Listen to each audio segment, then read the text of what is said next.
भारत की सामाजिक संरचना में कुछ जातियां ऐसी हैं जिनकी पहचान सिर्फ एक समुदाय के रूप में नहीं, बल्कि सामाजिक संघर्ष, राजनैतिक उभार और आत्मसम्मान की एक लंबी यात्रा के रूप में भी होती है।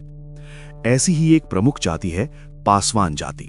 बिहार, उत्तर प्रदेश, झारखंड और पूर्वी भारत के कई हिस्सों में बड़ी संख्या में पाई जाने वाली पासवान जाति आज सिर्फ सामाजिक पहचान का विषय नहीं है, बल्कि राजनीति, प्रतिनिधित्व, आरक्षण, दलित चेतना और बदलते सामाजिक समीकरणों के केंद्र में भी है।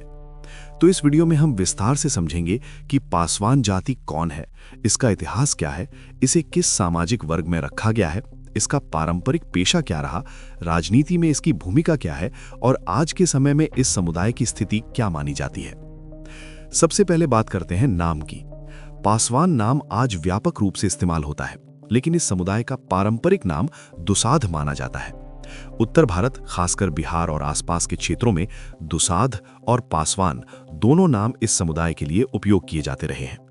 समय के साथ पासवान नाम ने सामाजिक और राजनीतिक पहचान के रूप में ज्यादा जगह बनाई, क्योंकि इसे अपेक्षाकृत अधिक सम्मानजनक और संगठित पहचान के रूप में देखा गया। ये बदलाव अचानक नहीं हुआ, बल्कि दशकों की सामाजिक चेतना और राजनीतिक जागरूकता का नतीजा था। अब बात करते हैं इस समुदाय के ऐतिहासिक मूल की। पासवान या दुसाध जाति का इतिहास बहुत पुराना है। कई इतिहासकारों और समाजशास्त्रियों ने इस जाति के बारे में अलग-अलग सिद्धांत दिए हैं। कुछ विद्वान इस समुदाय को प्राचीन भारत के मूल निवासी समुदायों से जोड़ते हैं, जो आर्यों के आगमन से पहले भारतीय उपमहाद्वीप में बसे हुए थे। कुछ अन्य विद्वान इसे मध्यकालीन भारत की ग्रामीण सामाजिक संरचना से उत्पन्न समुदाय मानते हैं, जिसका काम मुख्य रूप से गांव की सुरक्षा, चौकीदारी और श्रम आधारित कार्यों से जुड़ा था। लोक कथाओं में दुसाध समुदाय को कई बार योद्धा और रक्षक के रूप में भी चित्रित किया गया है, जो गांवों की सीमा पर पहरा देते थे और बाहरी आक्रमणों से ग्रामीणों की रक्षा करते थे। बिहार के लोकगीतों और जातीय स्मृतियों में एक बहुत लोकप्रिय कथा है जो दुसाध वीरों की बहादुरी को याद करती है। ये कथाएं पीढ़ी दर पीढ़ी मौखिक परंपरा से चलती आई हैं और इनमें इस समुदाय की वीरता, त्याग और संघर्ष की गाथाएं मिलती हैं। यही कारण है कि कई पासवान परिवार आज भी अपनी पहचान सिर्फ एक वंचित समुदाय के रूप में नहीं, बल्कि एक गौरवशाली इतिहास वाले समाज के रूप में करते हैं। भारत की जाति व्यवस्था में पासवान जाति को अनुसूचित जाति यानी शेड्यूल्ड कास्ट के अंतर्गत रखा गया है। ऐतिहासिक रूप से ये समुदाय सामाजिक रूप से वंचित और गहरे भेदभाव का शिकार रहा। ग्रामीण समाज में इन्हें लंबे समय तक निचले पायदान पर रखा गया। जमीन की कमी, शिक्षा से दूरी, सामाजिक बहिष्कार और ऊंची जातियों का दबाव इस समुदाय के इतिहास का स्थायी हिस्सा रहा। छुआछूत जैसी कुप्रथाएं इस समुदाय के साथ भी जुड़ी रहीं और कई पीढ़ियों तक इन्हें बुनियादी मानवीय सम्मान से भी वंचित रखा गया।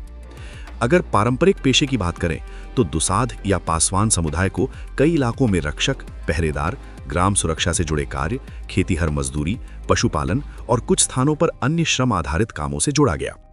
ब्रिटिश काल के दस्तावेजों में भी इस समुदाय का उल्लेख मिलता है, जहां इन्हें विलेज वॉचमैन या ग्राम चौकीदार के रूप में दर्ज किया गया है। कई जगहों पर जमींदारों की जमीनों पर मजबूरी में खेतीहर मजदूर के रूप में काम करना इस समुदाय की नियति बन गई थी। जमीन का मालिकाना हक न होने के कारण आर्थिक निर्भरता और शोषण का चक्र पीढ़ी दर पीढ़ी चलता रहा। लेकिन आजादी के बाद भारत के संविधान ने एक बड़ा बदलाव किया। डॉक्टर भीमराव अंबेडकर के नेतृत्व में बने संविधान ने अनुसूचित जातियों को कानूनी सुरक्षा, शिक्षा में आरक्षण, सरकारी नौकरियों में आरक्षण और राजनैतिक प्रतिनिधित्व के अवसर दिए। इसका सीधा असर पासवान समुदाय पर भी पड़ा। पहली बार इस समुदाय के लोगों को स्कूल जाने, नौकरी पाने और चुनाव लड़ने का संवैधानिक अधिकार मिला। हालांकि जमीनी स्तर पर इन अधिकारों को हासिल करने में दशकों लगे और कई जगहों पर आज भी चुनौतियां बनी हुई है। बिहार की राजनीति में पासवान जाति की भूमिका को समझना हो तो एक नाम को अनदेखा करना असंभव है, और वो नाम है रामविलास पासवान। रामविलास पासवान का जन्म 5 जुलाई 1946 को बिहार के खगड़िया जिले में हुआ था। एक साधारण परिवार से आने वाले रामविलास ने पहले पढ़ाई की, फिर राजनीति में कदम रखा और फिर वो ऊंचाई हासिल की जो इस समुदाय के किसी नेता ने पहले कभी नहीं छुई थी। वो पहली बार 1977 में लोकसभा के लिए चुने गए और उसके बाद कई बार सांसद बने। केंद्र सरकार में कई महत्वपूर्ण मंत्रालयों का कार्यभार संभाला, जिसमें रेल मंत्रालय, रसायन और उर्वरक मंत्रालय, दूरसंचार मंत्रालय और उपभोक्ता मामलों का मंत्रालय शामिल रहे। रामविलास पासवान ने 2000 में लोक जनशक्ति पार्टी यानी एलजेपी की स्थापना की, जो मुख्य रूप से दलित और वंचित वर्ग की राजनैतिक आकांक्षाओं का मंच बनी। इस पार्टी ने बिहार की राजनीति में पासवान समुदाय को एक संगठित राजनीतिक ताकत के रूप में स्थापित किया। रामविलास पासवान की खासियत ये थी कि उन्होंने जातीय राजनीति करते हुए भी राष्ट्रीय मुद्दों पर अपनी स्वतंत्र आवाज बनाए रखी। वो कभी एनडीए के साथ रहे, कभी यूपीए के साथ, लेकिन हमेशा अपने समुदाय और वंचित वर्ग के हितों को प्राथमिकता देने का दावा किया। 8 अक्टूबर 2020 को रामविलास पासवान का निधन हुआ और उनके जाने के बाद पासवान समुदाय की राजनीतिक पहचान एक नई चुनौती के दौर में प्रवेश कर गई। उनके बेटे चिराग पासवान ने पार्टी की कमान संभाली और एक यंग लीडर के रूप में अपनी अलग पहचान बनाने की कोशिश की। लेकिन पार्टी में आंतरिक विवाद भी हुए और चाचा पशुपति कुमार पारस के साथ विभाजन ने पार्टी को कमजोर किया। हालांकि बाद में चिराग पासवान ने राजनीतिक रूप से वापसी की और एनडीए गठबंधन में अपनी जगह बनाए रखी। अब बात करते हैं जनसंख्या और भौगोलिक विस्तार की। पासवान या दुसाद समुदाय मुख्य रूप से बिहार में सबसे बड़ी अनुसूचित जाति आबादी में से एक माना जाता है। इसके अलावा उत्तर प्रदेश के पूर्वी जिलों, झारखंड, पश्चिम बंगाल और नेपाल के तराई क्षेत्र में भी इस समुदाय की उपस्थिति है। बिहार में यह समुदाय लगभग सभी जिलों में पाया जाता है, लेकिन वैशाली, मुजफ्फरपुर, समस्तीपुर, खगड़िया, बेगूसराय, पटना और आसपास के जिलों में इसकी आबादी विशेष रूप से उल्लेखनीय मानी जाती है।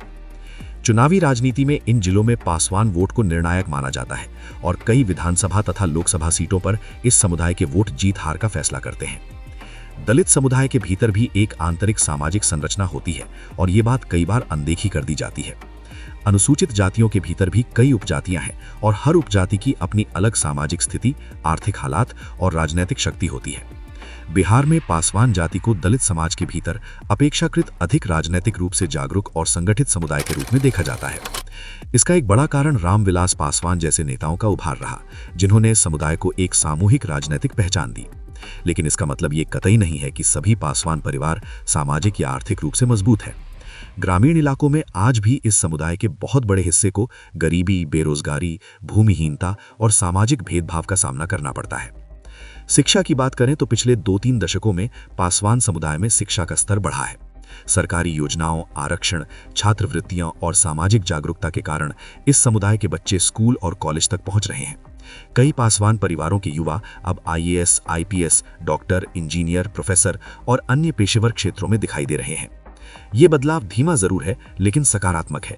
हालांकि ग्रामीण इलाकों में अब भी शिक्षा की पहुंच, स्कूलों की गुणवत्ता और हायर एजुकेशन तक पहुंच जैसी चुनौतियां बनी हुई हैं। सांस्कृतिक पहचान की बात करें तो पासवान समुदाय का लोक जीवन काफी समृद्ध रहा है।